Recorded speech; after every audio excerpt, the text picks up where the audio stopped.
Quel rôle pour la diaspora africaine dans un contexte où les notions de démocratie et des droits humains apparaissent de plus en plus comme étant pour l'Afrique ce que fut le christianisme au temps de la colonisation? La réponse, juste après.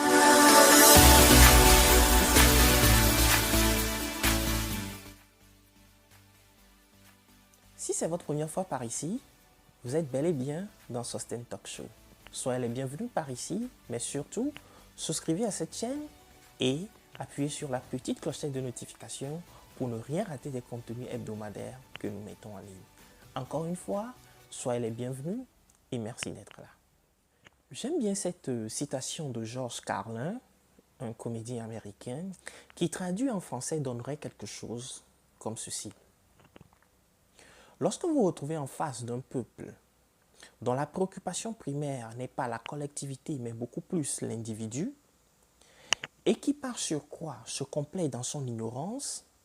eh bien, vous vous retrouvez automatiquement avec des dirigeants qui reproduisent ce schéma. Et du coup, le problème ne devrait pas se chercher au niveau de l'élite dirigeante, mais plutôt au niveau des individus qui composent cette société. Au sortir des années 90, à la faveur des mouvements de démocratie, de multipartisme des droits humains, les pays africains au sud du Sahara peuvent ou bien pouvaient simplement être classifiés en trois grandes catégories. Vous avez la catégorie des pays qui automatiquement ont été estampillés de pays démocratiques parce que bénéficiant d'institutions qui se sont vues renouvelées fréquemment. De l'autre côté, vous avez une catégorie de pays estampillés de dictatoriaux dans lesquels vous vous retrouvez avec des individus, des familles, des clans qui se sont accaparés des institutions de l'État et dans lesquels vous n'avez pas des élections ou même lorsque vous avez des élections, ces élections ne débouchent pas nécessairement sur des alternances. Et au milieu de ces deux grandes catégories de pays, vous avez des pays qui ne sont ni l'un ni l'autre, mais qui tantôt peuvent être des pays estampillés de dictatoriaux avec des hommes forts, mais qui, à la faveur des choses, se voient renverser, puis installer un système démocratique qui va favoriser l'alternance. Ou, à contrario, vous avez des pays dans lesquels vous avez justement l'alternance comme un acquis, puis, à la suite d'un certain nombre d'événements, vous vous retrouvez avec un individu qui s'installe au pouvoir et qui arrive justement à monopoliser tout les instruments étatiques autour de sa personne et donc à justement arrêter le système. Lorsque vous parcourez ces trois catégories de pays, vous vous retrouvez avec une constante. La grande partie de la population se retrouve la plupart du temps dans la misère, dans la pauvreté, tandis qu'une petite élite généralement politique se retrouve dans une aisance relative et à côté, vous avez un groupe essentiellement d'individus externes, la plupart du temps occidentaux ou même des groupes d'individus, des groupes d'intérêt, qui détiennent l'essentiel du pouvoir économique, financier, industriel et même les terres agricoles. Et ce phénomène va entraîner automatiquement des mouvements de justice sociale qui vont à tort ou à raison s'attaquer justement aux politiciens qui ont été présentés durant justement ces mouvements de démocratisation comme étant les vrais détenteurs de pouvoir qui peuvent justement agir et influencer sur le cours des choses. Malheureusement, la plupart de ces mouvements n'ont pas connu le succès escompté et des individus se sont retrouvés forcés justement à l'exil en Europe, au Canada et aux États-Unis. À ces groupes d'exilés vont s'ajouter de plus en plus d'individus qui, justement, à la recherche d'un meilleur être, soit sur le plan social, soit sur le plan économique ou même sur le plan de l'éducation et de l'instruction, vont se mettre aussi sur le chemin de l'immigration pour se retrouver en France, en Angleterre, en Italie, en Allemagne, aux États-Unis et au Canada. Et donc ce groupe de personnes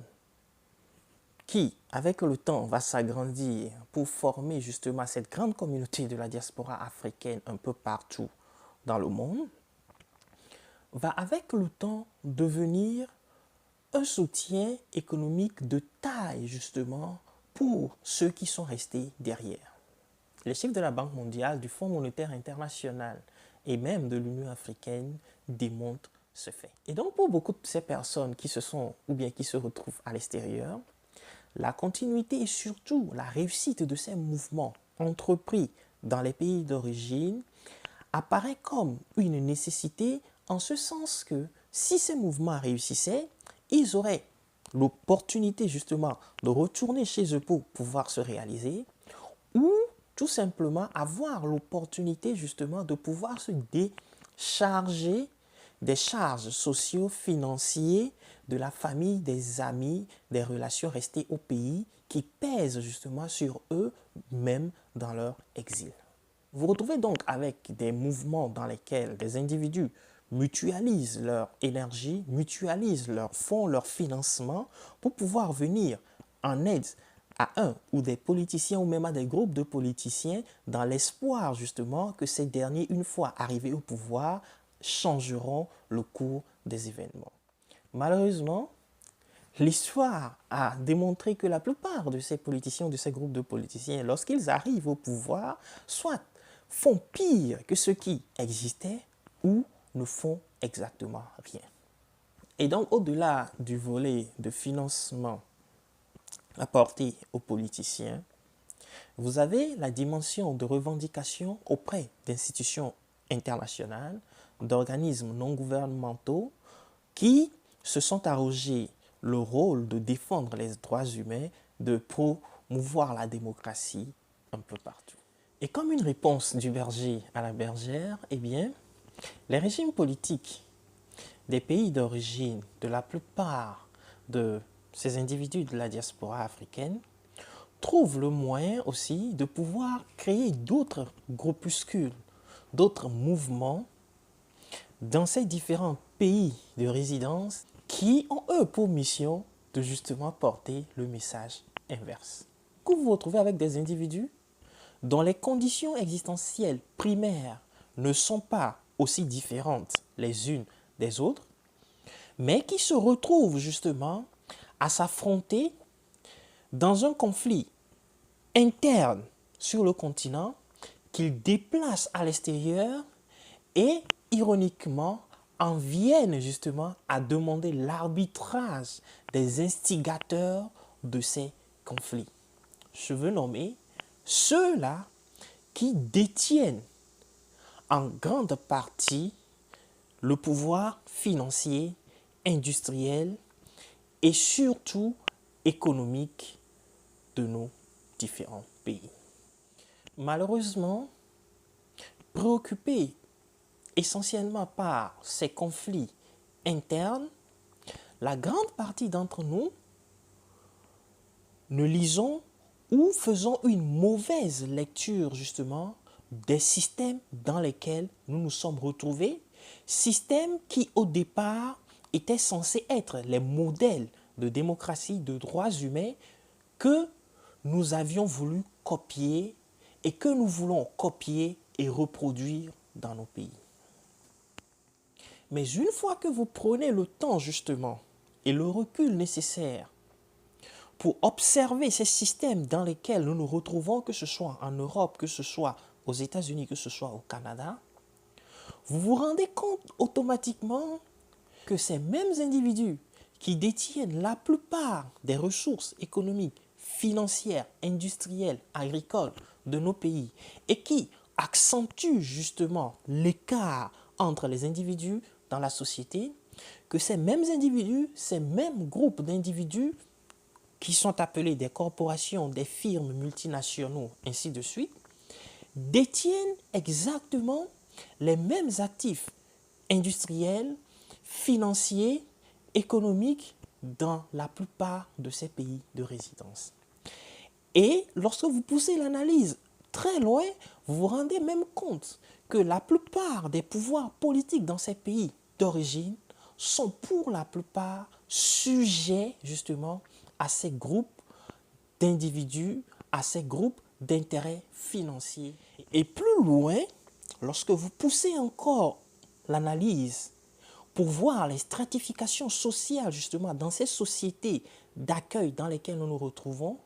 vous vous rendez compte que Au bas de l'échelle se retrouvent des individus qui portent les couleurs de notre peau. Ce qui, de façon fermée, nous apparaissait comme étant un problème spécifique à nous, spécifique à nos pays, spécifique au manque de démocratie, au manque de droits humains, au manque d'alternance, au manque de multipartisme, se profile comme étant en fait un problème, un fait de société générale, un fait de société à l'échelle planétaire. Et c'est cela justement qui justifie les mouvements sociaux dans la plupart de ces pays de résistance, comme nous l'avons vu récemment en France avec les Gilets jaunes, avec la multiplication des mouvements d'extrême droite dans les pays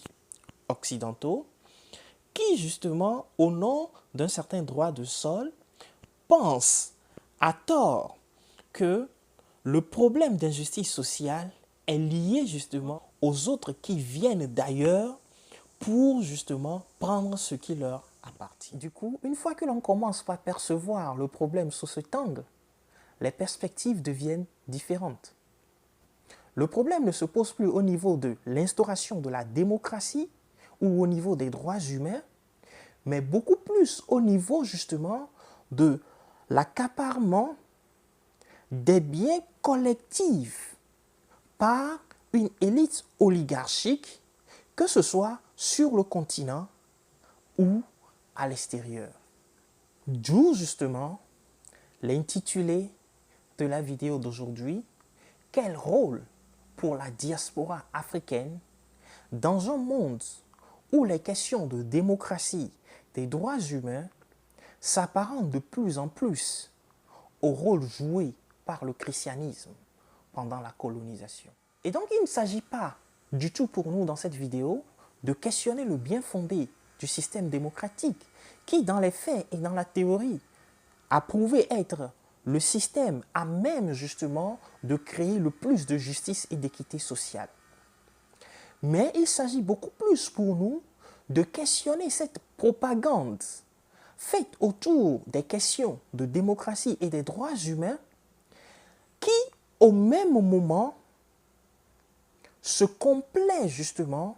dans le bafouement des droits, éléments avec lesquels je vais laisser les uns et les autres à la fin de cette vidéo, qui malheureusement ne sera pas une vidéo réponse, mais une vidéo beaucoup plus interrogatrice, est de savoir qu'est-ce qui nous fait croire de façon subite que des gens qui, à travers notre histoire commune, ne nous ont jamais considérés comme des humains, ont même théorisé sur notre inhumanité, en nous considérant comme des sous-hommes, subitement vont vouloir se tirer dans les pieds en nous donnant un système qui nous épanouirait. Nous avons besoin de prendre une pause. Une pause, non pas pour juger de qui fait bien ou qui fait mal, de qui a raison ou de qui a tort, mais une pause nécessaire pour pouvoir nous interroger sur là où se trouvent réellement nos intérêts. Continuez par croire que la solution se trouve auprès de politiciens, qu'ils soient au pouvoir ou qu'ils soient dans l'opposition, qui pour la plupart sont à la solde justement de ces puissants intérêts financiers, industriels et économiques,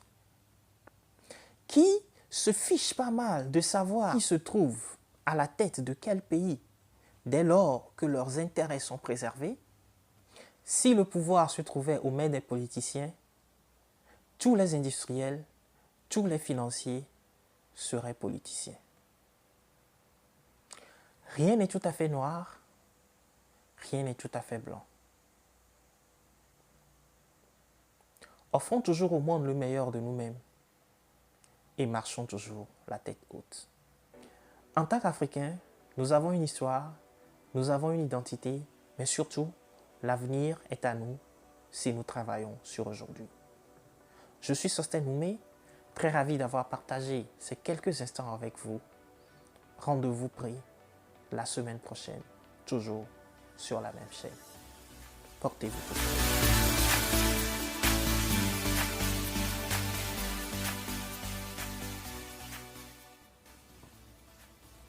Ah, si vous n'avez pas encore souscrit à cette chaîne, n'oubliez pas d'y souscrire. Appuyez sur le bouton de souscription, mais aussi sur la clochette de notification pour ne rien rater des contenus de cette chaîne. Merci à vous et surtout, laissez votre commentaire en bas pour que la discussion